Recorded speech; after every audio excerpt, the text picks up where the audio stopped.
ان احکام کو توڑ نہیں سکتی۔ اللہ رب العالمین نے اس دنیا کو چلانے کے لیے اور آگے بڑھانے کے لیے، یا یہ کہا جائے کہ مرد اور عورت کی خواہشات کو ختم کرنے کے لیے نکاح کا سلسلہ جاری کیا، تاکہ مرد اور عورت کے دل میں جو بھی خواہشات بڑھے وہ مرد اور عورت نکاح کے ذریعے ان خواہشات کو دبا دیں۔ لیکن جب ہم شریعت اسلامیہ کا مطالعہ کرتے ہیں تو ہمیں معلوم ہوتا ہے کہ شریعت اسلامیہ نکاح کرنے کو بہت ہی سادگی سے نکاح کرنے کو قرار دیتی ہے کہ ہم نکاح کو سادہ طریقے سے اور آسانی سے انجام دیں۔ اور جس طریقے سے آج کے دور میں شادی بیاہ اور اس میں بیجا رسومات کی دخل اندازی، اور جس کی وجہ سے شادی بیاہ میں بہت سارے خرچے سننے میں آتے ہیں، اور خصوصاً ہمارے معاشرے میں، اور ایسے ہی جب ہم زمانے جاہلیت کا مطالعہ کریں گے تو ہمیں معلوم ہوگا کہ اسی دور سے لڑکیوں کو بوجھ مانا جاتا تھا، لڑکیوں کو بوجھ مانا جاتا تھا اور ان کو زندہ دفن کر دیا جاتا تھا۔ اور اس کی وجہ کیا تھی کہ لڑکیاں ہمارے لیے، بیٹیاں ہمارے لیے شرم ہیں، پیدائش کے ساتھ ہی والدین اس کے لیے جہیز، جو کہ ایک لعنت ہے، اس کے لیے جہیز کا انتظام کرنے لگتے ہیں۔ حالانکہ اگر شریعت کے تھرو اور شریعت کے مطابق ہم نکاح کریں تو اس میں لڑکی یا لڑکی کے گھر والوں کا 1 روپیہ بھی خرچ نہیں ہوگا، 1 روپیہ بھی خرچ نہیں ہوگا۔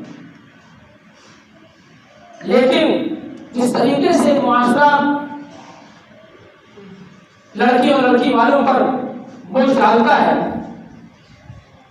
تو لڑکی والوں کی جو تھنکنگ اور ان کی سوچ پیدائش کے ساتھ ہی، یعنی بیٹی کی پیدائش کے ساتھ ہی جہیز کی تیاری پر آمادہ کر دیتی ہے۔ مثلا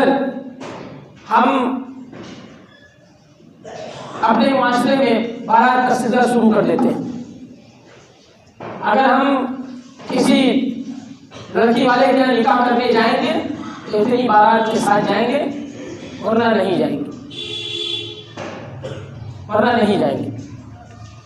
اور اگر لڑکی والے خوشی سے اور رضامندی کے ساتھ کہتے ہیں کہ ٹھیک ہے اتنی بارات لے آؤ، تو اس پر ہم 50 اور 100 کی اور ڈیمانڈ کرتے ہیں کہ نہیں، ہمارے پاس پبلک بہت زیادہ ہے، ہمارے رشتے دار بہت زیادہ ہیں، اتنے میں نہیں ہو سکتا، اور بڑھایا جائے۔ بالآخر مجبور انسان جو مجبوری کی حالت میں کرتا ہے وہ یہاں پر بھی کر دیتے ہیں۔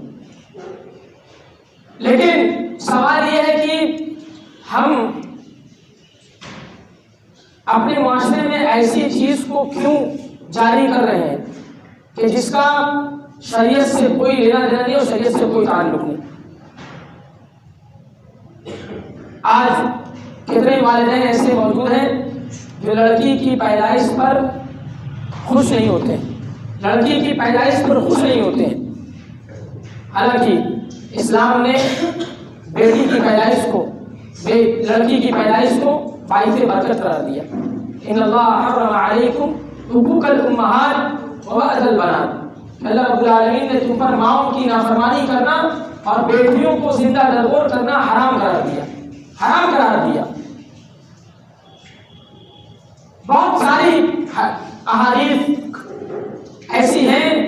جن میں بیٹی کی فضیلت وارد ہوئی ہے، اور اس کے علاوہ شادی بیاہ کے اندر ایسی ایسی رسومات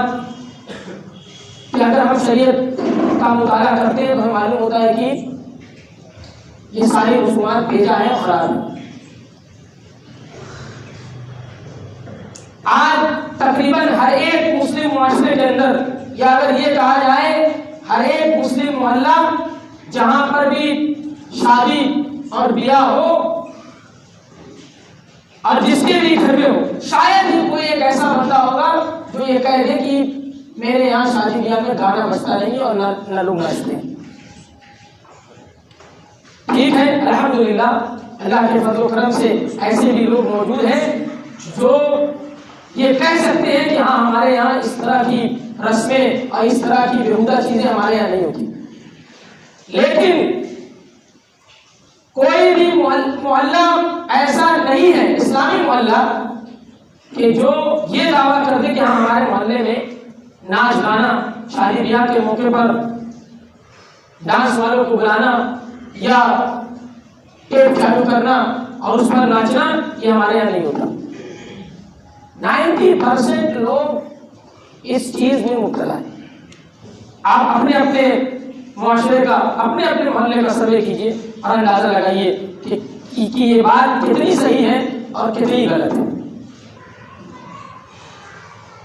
اب شریعت کیا آرڈر دیتی ہے؟ وَمِنَ النَّاسِ مَن يَشْتَرِي لَهْوَ الْحَدِيثِ لِيُضِلَّ عَن سَبِيلِ اللَّهِ بِغَيْرِ عِلْمٍ، کہ لوگوں میں سے کوئی ایسا بھی ہوتا ہے جو لہو الحدیث کو خرید لیتا ہے، لِيُضِلَّ عَن سَبِيلِ اللَّهِ بِغَيْرِ عِلْمٍ، تاکہ وہ لوگوں کو اللہ کی راہ سے بغیر علم کے گمراہ کرے، وَيَتَّخِذَهَا هُزُوًا، اور اس راہ کا مذاق بھی اڑاتا ہے۔ آپ جانیں یا نہ جانیں، آپ جانیں یا نہ جانیں، تب بھی آپ لوگوں کو گمراہ کر رہے ہیں، وَيَتَّخِذَهَا هُزُوًا، اور اس راہ کا مذاق بھی اڑاتے ہیں۔ اور عجیب بات تو یہ ہے کہ ہم نے اپنی اولاد کو ایسی تربیت دے رکھی ہوتی ہے کہ ہمارے گھروں میں ویڈیو بنانے والا اور اس طریقے سے غیر محرم اور حضرات ان گھروں تک پہنچ جاتے ہیں جہاں صرف خواتین کا رہنا ہوتا ہے۔ شادی بیاہ کے موقع پر وہاں پہنچتے ہیں، وہاں ویڈیو بناتے ہیں اور پھر پورا ویڈیو وائرل کرتے ہیں۔ یہ کون بنواتا ہے؟ گھر کا مین گارجین، گھر کا مین گارجین یعنی کہ والدین جس کے یہاں شادی ہوتی ہے۔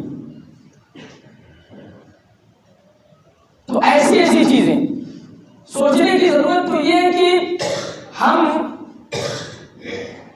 کیا کر رہے ہیں اور کس تعلق سے اور کس طرح ہم شریعت کا کے احکام کی ہم پامالی کر رہے ہیں۔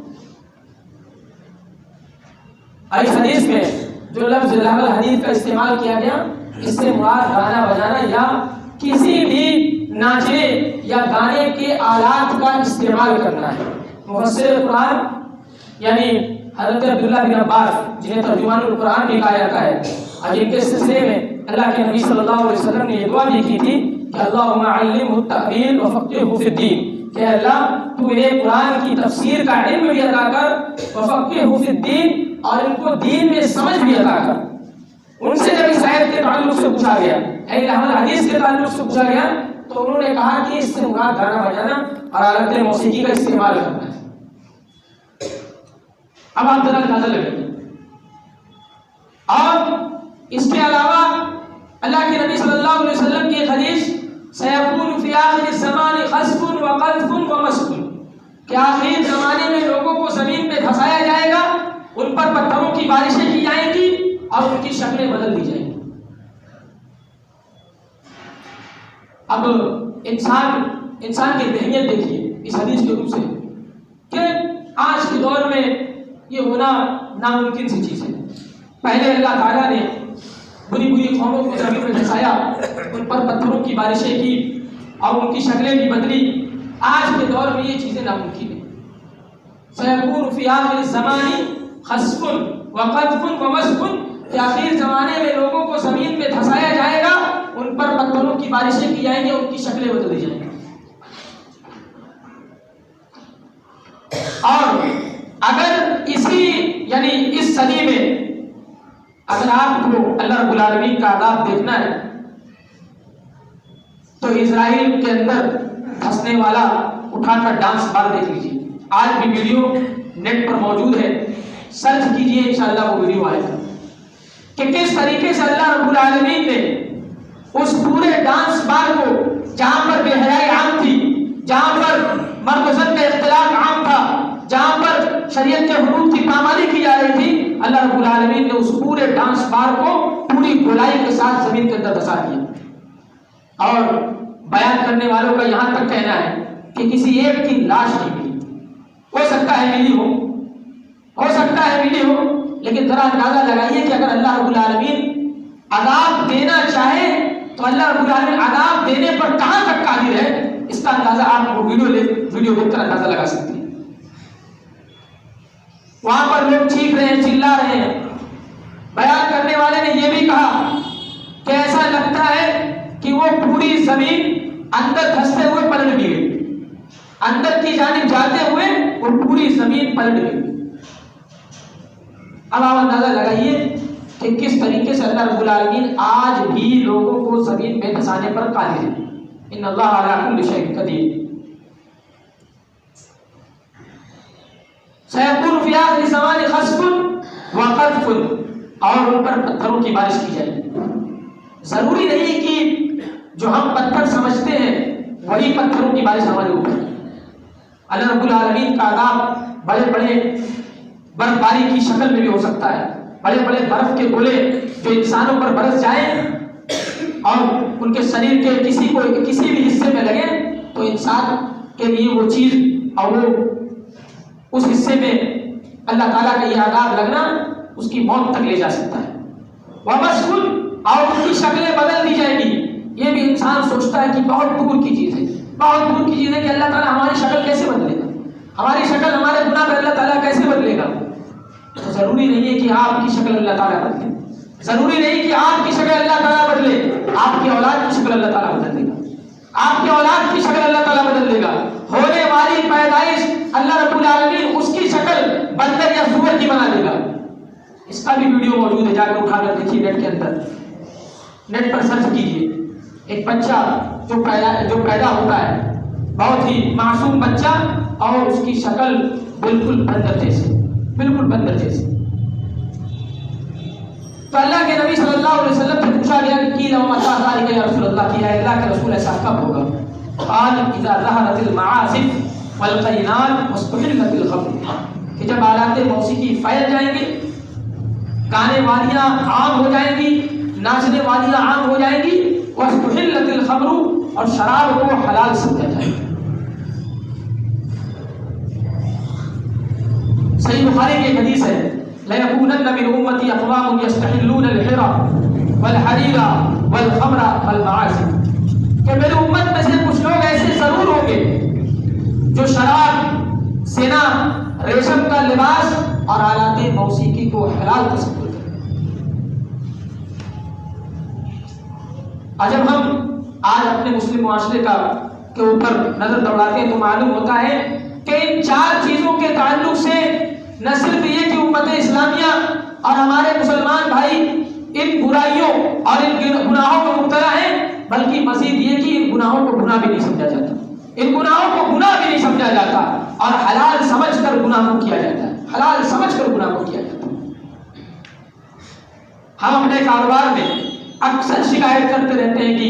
مندا آ گیا، ہم ترقی نہیں کر پا رہے، کیا گناہ ہو گیا، اللہ رب العالمین سے کیوں ناراض ہیں، ہم نمازیں پڑھتے ہیں، لیکن ساتھ ہی ساتھ آپ غور کریں گے تو معلوم ہوگا کہ ہم اپنی تجارت میں بیٹھے رہتے ہیں، ہم اپنی تجارت کا کوئی بھی کام کرتے ہیں تو بغل میں یا ہمارے کانوں میں ایئر فون پھنسے ہوئے رہتے ہیں، اور جس کے ذریعے ہم بے حیائی والے اور برائی کے گانے سنتے ہیں۔ ایک طرف ہم اللہ رب العالمین کی رزق کو بھی حاصل کرنا چاہتے ہیں، لیکن دوسری طرف یہ بھی چاہتے ہیں کہ ہماری خواہشات بھی ہم سے دور نہ جائیں، ہماری خواہشات بھی ہم سے دور نہ جائیں، ہم اپنی خواہشات کو لے کر چلیں اور اللہ رب العالمین ہم کو رزق کی فراوانی بھی دیتا ہے۔ یہ کیسے ہو سکتا ہے؟ یہ کیسے ہو سکتا ہے؟ اللہ رب العالمین کے جتنے بھی احکام ہیں، اگر ہم چاہتے ہیں کہ ہمیں ہر طرح کی نعمت اللہ رب العالمین کی ملے تو ہمیں اس کے جتنے احکام ہیں ان پر عمل کرنے کی ضرورت ہوگی، اور ساتھ ہی ساتھ ہمیں اللہ اور اس کے رسول صلی اللہ علیہ وسلم نے جن چیزوں سے منع کیا جتنے بھی ان کے احکام و نواہی ہیں سب پر عمل کرنے کی، اور جتنے بھی انہوں نے نواہی بیان کی ان کے آگے نہ جانے کی کوشش کرنی ہوگی۔ آپ حضرت ابراہیم علیہ السلام اور حضرت اسماعیل علیہ السلام کا قصہ بارہا سنے ہوں گے کہ کس طریقے سے حضرت ابراہیم علیہ السلام نے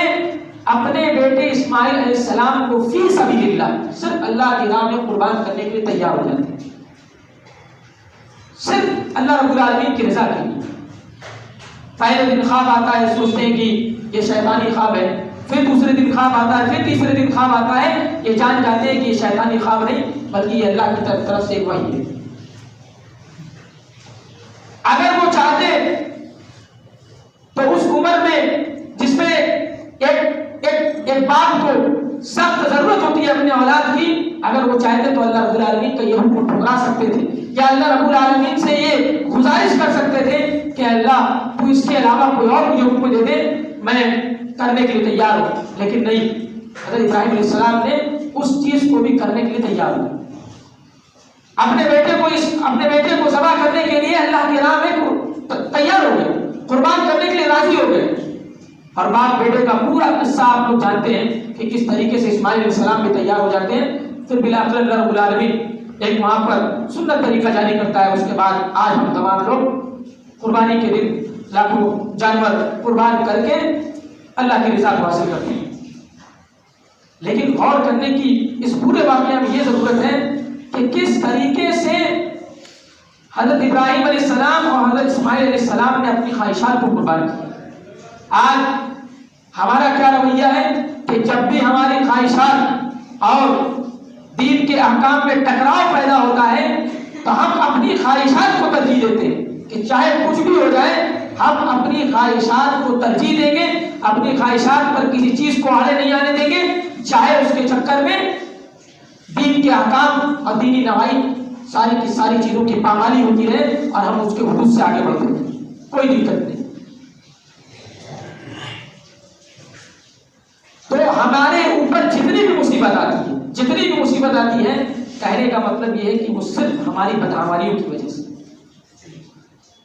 اللہ رب العالمین نے قرآن کریم میں ارشاد فرمایا کہ فَمِنْهُمْ مَنْ خَسَفْنَا بِهِ الْأَرْضَ وَمِنْهُمْ مَنْ أَغْرَقْنَا، کہ کتنی یعنی ہم اس امت سے پہلے کچھ امت ایسی تھی جن کو ہم نے زمین پہ دھسایا، وَمِنْهُمْ مَنْ أَغْرَقْنَا، اور کچھ ایسی بھی تھی جن کو ہم نے ڈبو دیا۔ وَمَا كَانَ اللَّهُ لِيَظْلِمَهُمْ وَلَكِنْ كَانُوا أَنفُسَهُمْ يَظْلِمُونَ، اللہ تعالیٰ کہتا ہے کہ انہوں نے ہی اپنے نفسوں پر ظلم کیا تھا، اللہ تعالیٰ ظالم نہیں، اللہ رب العالمین ظالم نہیں۔ اور جس تعلق سے یعنی مسلم معاشرے کے اندر شادی بیاہ کے اندر رسومات میں جس طریقے سے بے حیائی اور برائیاں عام ہیں، اسی تعلق سے اللہ کے نبی صلی اللہ علیہ وسلم نے 1400 سال پہلے یہ اشارہ کیا تھا کہ اذا لم تستحی فاصنع ما شئت، کہ جب تم بے حیا ہو جاؤ یعنی تمہارے اندر سے شرم و حیا کا مادہ ختم ہو جائے تو جو چاہے سو کرنا، جو چاہے سو کرنا۔ شرم و حیا کا مادہ اندر سے نکلا، ہمارے جسم سے نکلا، اور ہم یہ فرق نہیں کر سکتے کہ کون سی چیز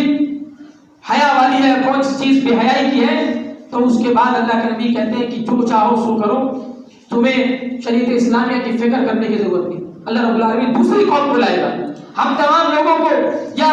اس صدی کے لوگوں کو مٹا کر دوسرے لوگوں کو لائے گا جو ہم سے اچھے ہوں گے، جو ہم سے نیک ہوں گے۔ اب آپ لوگ سوچیں گے کہ ایسا ہو نہیں سکتا، جب ہماری موت لکھی ہے، جب ہماری موت لکھی ہے وہاں تک آ کر رہے گی، اگر ہماری موت 60 یا 70 سال لکھی ہے تو ہماری موت وہیں پر آئے گی۔ آج ہم صحت یاب ہیں، آج ہم تندرست ہیں، تو کیسے ہماری موت آ سکتی ہے؟ جب ہم بیمار رہیں گے تب ہماری موت آئے گی۔ آج ہم صحیح سالم چل رہے ہیں، صحیح سالم دوڑ رہے ہیں، تو کیسے ہماری موت آ سکتی ہے؟ جب ہم گریں گے یا جب ہم لڑیں گے تب ہماری موت آئے گی۔ اکثر لوگوں کی یہ تھنکنگ بنی ہے، اکثر لوگوں کی یہ سوچ ہے، جب تک بستر پر نہیں جاتے ہیں، جب تک بیمار نہیں ہوتے ہیں، تب تک ان کو خیال بھی نہیں آتا کہ ہاں ہمارا کوئی رب بھی ہے یا ہمارا دین جو ہے کوئی آرڈر کرتا ہے، ہمارے دین کے کچھ احکام ہیں۔ تب تک خیال، جیسے ہی جیسے خصوصاً ہاسپٹل کے بستر پر جیسے ہی جاتے ہیں خیال آتا ہے کہ کاش کے کچھ نماز پڑھ لیے ہوتے، کاش کے ہم کچھ نیکی کیے ہوتے، کچھ نیک کام کیے ہوتے تو آج اللہ تعالیٰ اس بستر پر بھی ہماری مدد کرتا۔ کتنے لوگ اسی بستر پر جا کر پھر اس بستر سے واپس نہیں آتے، اس بستر سے واپس نہیں آتے، وہیں سے ان کی موت ہو جاتی ہے۔ تو توبہ و استغفار کرنے کا موقع بھی نہیں ملتا، کوئی موقع نہیں، نیکی کرنے کا کوئی موقع نہیں۔ ساری زندگی پڑی کی پڑی رہی، لیکن خیال کب آیا کہ ہم نیکی کریں؟ جب ہم بیمار ہوں تب، یا خیال کب آیا جب ہماری عمر 60 سال کے پار گزری یا 50 کے پار گزری، تب خیال آتا ہے کہ ہاں آپ بوڑھے ہو گئے، اب اگر نیکی نہیں کرتے ہیں، اب اگر نیک کام نہیں کرتے ہیں تو ہماری اولاد کیا سیکھے؟ اور جب اس عمر میں یہ خیال آتا ہے تب تک ہماری جتنی اولاد ہے وہ شریعت کے کتنے حقوق کی، شریعت کے کتنے احکام کی پامالی کر چکی ہوتی ہے کہ آپ اگر اس وقت کھینچنا چاہیں تو کھینچ بھی نہیں سکتے۔ اگر یہ کہنا چاہیں کہ ہاں ہماری اولاد جب دین کی طرف آئے تو وہ اولاد اتنی زیادہ بے حیا ہو چکی ہوتی ہے اور اتنی زیادہ شریعت کے احکام کی پامالی کر چکی ہوتی ہے کہ اب وہ دوبارہ لوٹنے والی ہے۔ اور وہ اولاد اس 60 سال کی عمر میں یا 50 سال کی عمر میں اپنے باپ کو سکھائے گی کہ تم نے مجھے جو دنیا میں سکھایا یا جو جس عمر میں تم نے جو بے حیائی سکھائی، اب تم سدھرے تو اب ہم نہیں سدھرنے والے، اب ہم نہیں سدھرنے والے۔ اکثر والدین شکایت کرتے کہ کیا ہم نے غلطی کر دی کہ جو ہے کہ ہمارا بچہ ہم سے ناراض ہے، ہم سے نفرت کرتا ہے، ہم سے جلتا ہے، ہم کو کھانا نہیں دیتا ہے، ہم کو پانی نہیں دیتا ہے، ہماری خدمت نہیں کرتا ہے۔ اکثر والدین کی طرف سے یہ شکایت ہوتی ہے۔ تو کہیں نہ کہیں بچپن میں ہم نے وہ تربیت دے رکھی ہوتی ہے کہ اس کی وجہ سے جب ایک اولاد کی شادی ہوتی ہے تو اس کے بعد جو ہے وہ اپنے گھر میں ڈھل جاتا ہے، اس کے بعد آگے کی زندگی میں نظر رکھتا ہے۔ اس کی بھی یہ سوچ بن جاتی ہے کہ والدین بوڑھے ہو گئے ہیں اور کیا ہے کہ گھر میں پڑے رہیں اور صرف اللہ رب العالمین کا ذکر کرتے رہیں۔